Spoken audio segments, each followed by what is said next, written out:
Hoje vamos falar sobre um caso que começa com uma simples pergunta: onde está Rudy Farias? Um desaparecimento que parecia sem explicação, mas que ao longo do tempo revelou uma verdade ainda mais intrigante do que imaginávamos. O que realmente aconteceu com Rudy? Ele estava perdido ou algo muito mais estranho aconteceu? Fique com a gente porque esse mistério tem mais camadas do que você pode imaginar. E a história de Rudy Farias é tudo menos simples.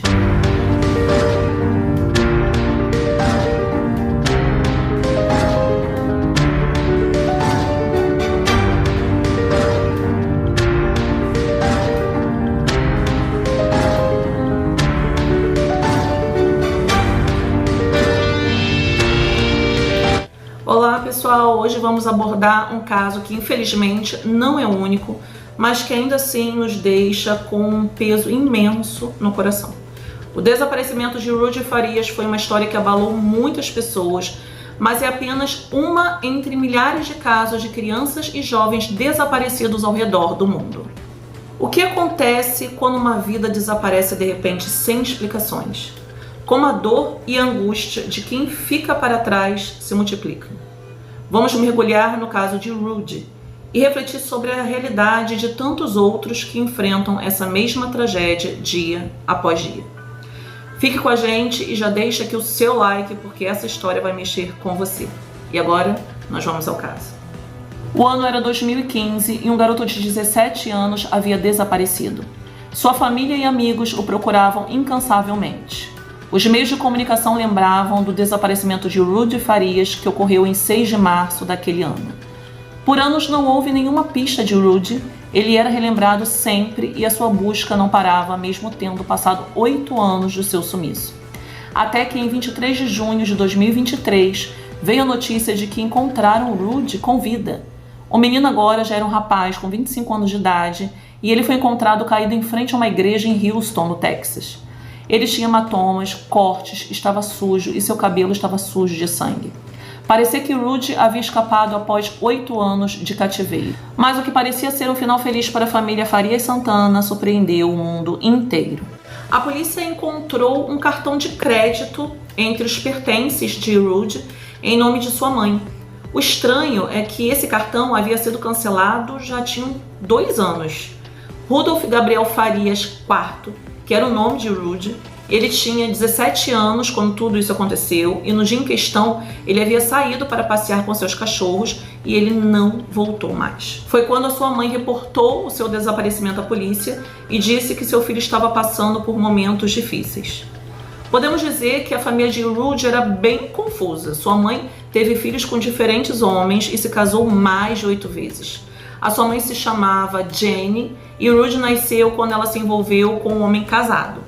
Esse homem tinha problemas com a lei e tirou sua própria vida em agosto de 2014, quando estava prestes a ir para a prisão por delitos graves, e a morte do seu pai foi terrível para Rudy. Além disso, outras mortes em sua família o deixaram muito deprimido. Em 2011, um meio-irmão que vivia com ele e a sua mãe também perdeu a vida em um acidente de trânsito enquanto o garoto estava andando em sua motocicleta. Segundo Jane, seu filho sofreu muito com as perdas do meio-irmão e o do seu pai. Rudy estava deprimido, com ansiedade e estresse pós-traumático. Quando desapareceu, estava usando jeans azuis, camiseta preta, luvas cinzas e sapatos marrons. Apesar dos esforços iniciais para encontrá-lo, a polícia levantava várias hipóteses, e uma delas era que Rudy havia fugido. Ele simplesmente queria fugir da sua realidade. Com isso, a polícia parecia não ter dado muita importância ao caso. Vendo o descaso da polícia, a mãe, familiares e amigos de Rudy fizeram várias buscas por conta própria. Foram aos meios de comunicação e até abriram uma página de arrecadação de doações do GoFundMe, para que a mãe pudesse pagar um investigador privado. Com os anos, a polícia começou a receber relatos de várias pessoas que viram Rudy em sua própria casa. Alguns parentes asseguraram em todos esses últimos 8 anos terem visto o próprio Rudy dentro da residência, que ele morava com a família. Mas quando a polícia ia à casa, não encontravam o rapaz lá. Mas, em algumas ocasiões, haviam visto um homem que se identificava como Dolph, que mostrava seu documento de identidade, então eles simplesmente iam embora do lugar. pensando que poderiam ter confundido o rapaz com o Rudy. E a tia de Rudy era que mais insistia nessa história. Ela dizia que a avó do Rudy assegurava tê-lo visto na casa várias vezes. No dia em que o Rudy foi encontrado, ele estava caído em frente a uma igreja. Uma pessoa que não quis ser identificado encontrou, perguntou seu nome, mas o garoto, que já era um rapaz, não respondia. Então a pessoa procurou em seus bolsos para ver se tinha algum documento que o identificasse, e foi assim que ele encontrou o cartão de crédito em nome de Jane Santana, que era a mãe de Rudy. Essa pessoa chamou a polícia, que chegou em poucos minutos. Eles tentaram falar com o Rudy, mas ele não respondia. Perguntavam se ele queria ir ao hospital, ao que o Rudy também disse que não, só movendo a cabeça. Então a polícia procurou na base de dados o número da Jane Santana e pediram que fossem até o local. Daí, quando a mãe se aproximou, disse aos oficiais que ela levaria seu filho ao hospital, só que a polícia em nenhum momento havia dito que ele era o Rudy. Só ligaram para ela por causa do cartão, mas eles deixaram o jovem com a suposta mãe. Na semana seguinte, ninguém sabia sobre o Rudy, mas a tia, que vinha duvidando da história de Jane, começou a se preocupar mais. 8 dias depois da aparição do Rudy na igreja, a mãe publicou nas redes sociais que havia encontrado seu filho com uma foto de Rudy no hospital. E aquilo fez com que a notícia se tornasse viral. Os meios de comunicação começaram a falar do caso. Todos estavam felizes que após 8 anos Rudy havia sido encontrado com vida. Os canais de televisão ficaram do lado de fora da residência da família tentando tirar fotos ou capturar vídeos do garoto que aparentemente havia sido sequestrado. Vários jornalistas começaram a entrevistar os vizinhos e aqui foi quando tudo começou a ficar estranho. Esses vizinhos mencionaram ter visto um garoto dentro da casa nos últimos anos. E o mais estranho de tudo é que eles alegavam terem tido contato com ele e era o mesmo garoto que agora havia aparecido e dizia ser Rudy. Como assim? Daí a mãe disse publicamente que aquele com quem eles tiveram contato era o seu sobrinho e ele se chamava Dolph. Mas um vizinho mostrou aos jornalistas mensagens de texto onde Jane assegurava que Dolph era o seu filho. Então aquilo significava que Rudy e Dolph eram a mesma pessoa. Peraí, o nome do menino era Rudolph. Então, Rudy, Dolph, Rudolph.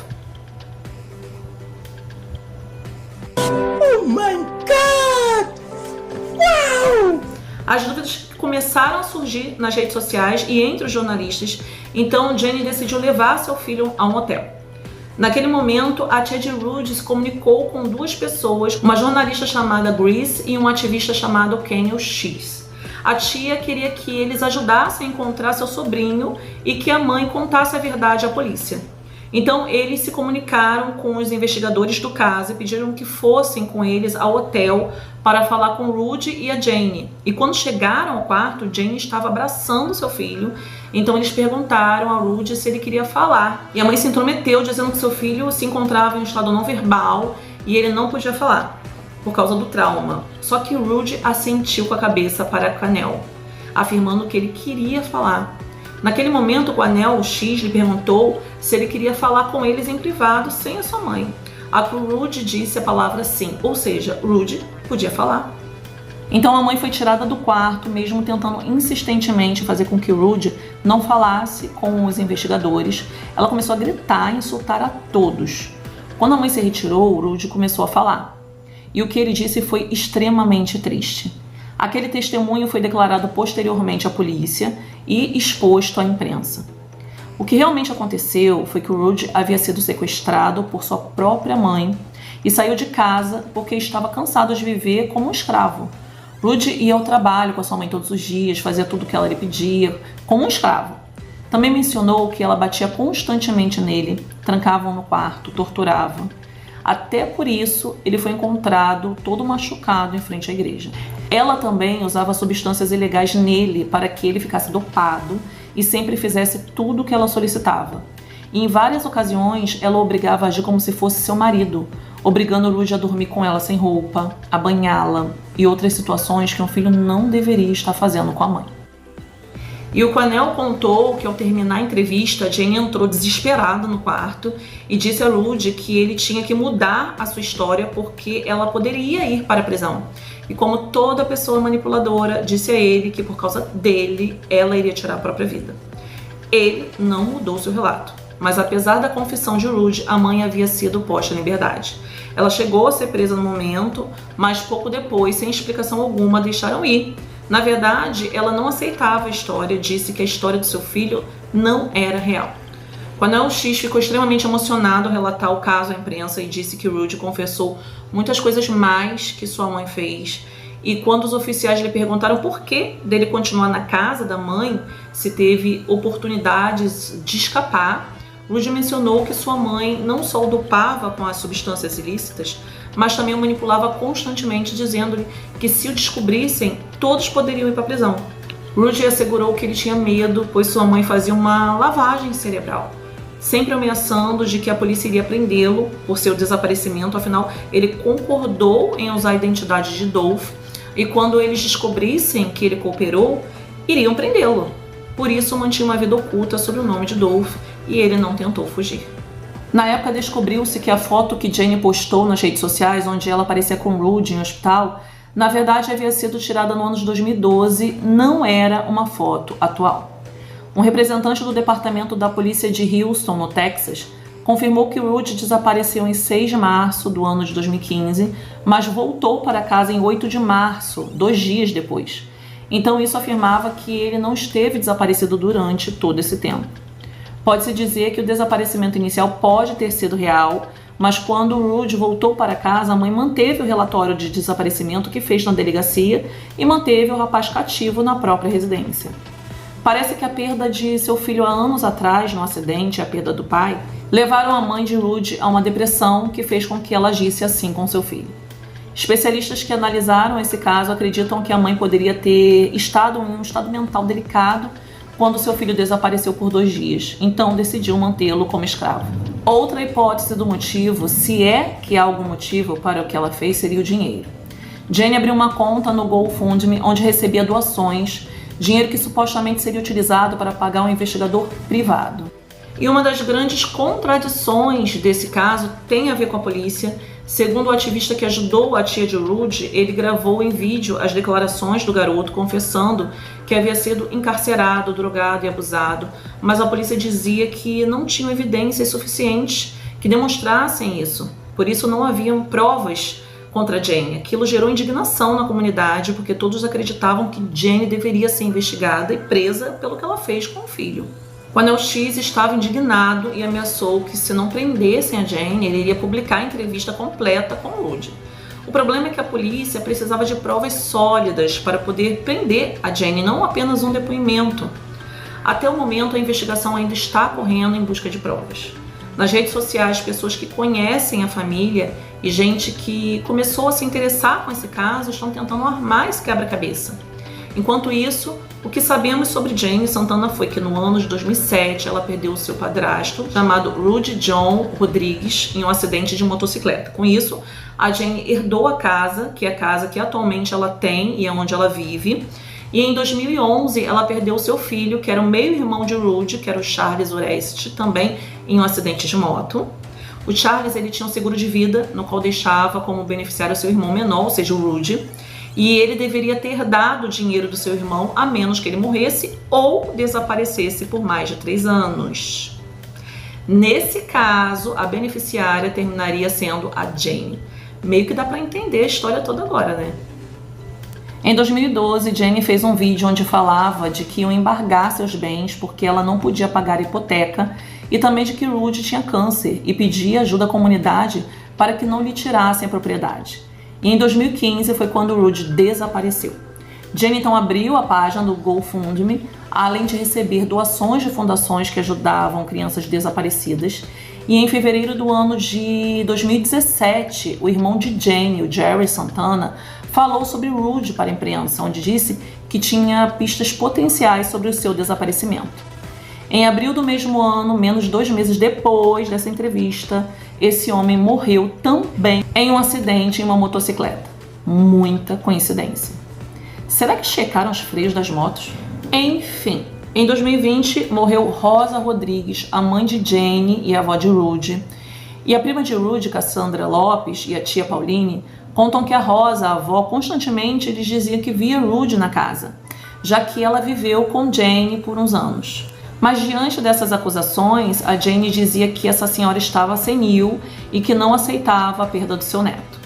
Os parentes denunciaram isso à polícia, mas eles simplesmente iam à casa e não encontravam. A Pauline, que era a tia de Rudy, contou que a Jane nunca atendia o celular, então ela ia até a casa e Jane demorava mais ou menos uns 20 minutos para abrir a porta. E quando ela entrava, ela sempre via a casa bem suja, desorganizada. E em uma dessas visitas, a Pauline tentou abrir o quarto de Rudy, mas ele estava trancado. E nesse momento a Jane apareceu e a mandou embora da casa. Sem dúvida, todas essas mortes levantam muitas suspeitas. Mas enquanto não encontravam-se provas palpáveis, Jane continua solta. Já o Rudy se encontra atualmente com uma amiga da sua mãe e também sob a vigilância dos serviços de proteção ao adulto. E você? O que você achou desse caso?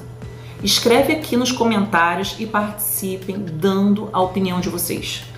Eu vou ficando por aqui com a pulga atrás da orelha e te encontro na próxima sexta. Combinado? Então tudo bem. Um ótimo final de semana a todos vocês.